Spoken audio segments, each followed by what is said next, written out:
તો બનાસકાંઠામાં ભારે વરસાદથી જનજીવન ખોરવાયું। અવિરત વરસાદને કારણે અનેક વિસ્તારોમાં પાણી ભરાયા છે। ડીસામાં જલારામ મંદિર સર્કલ પાસે ઢીચણસમાં પાણી ભરાયા।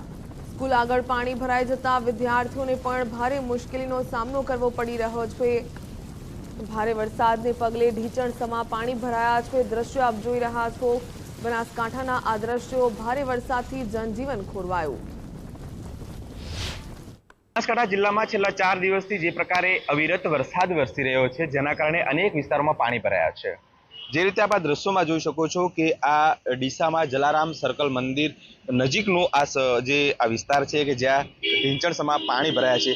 અહીં આગળ એક સ્કૂલ પણ આવેલી છે। આપ આ દ્રશ્યોમાં જોઈ શકો છો, કિડ્સ નામની અહીં એક સ્કૂલ આવેલી છે। અહીં નાના નાના બાળકો ભણવા માટે આવતા હોય છે, પરંતુ આ જે મેન એનો જે ગેટ છે, ગેટ આગળ ઢીંચણસમાં પાણી ભરાયા છે, જેના કારણે અહીં વિદ્યાર્થીઓ છે તે આવી નથી શકતા।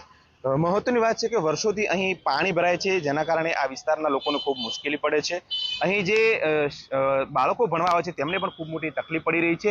આપણી સાથે આ જે શાળા છે, શાળાના જે શિક્ષક છે તે આપણી સાથે જોડાયા છે, તેમની સાથે વાત કરવાનો પ્રયાસ કરીશું।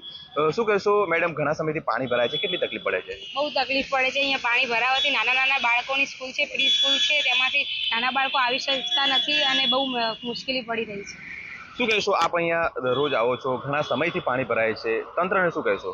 તંત્રને એમ કહેશું કે જલ્દી નિકાલ લાવવા વિનંતી, કારણ કે નાના છોકરાઓને કારણે અહીંયા બીમારી પણ વધી ફેલાઈ રહી છે, તેથી જલ્દી નિકાલ લાવવા વિનંતી।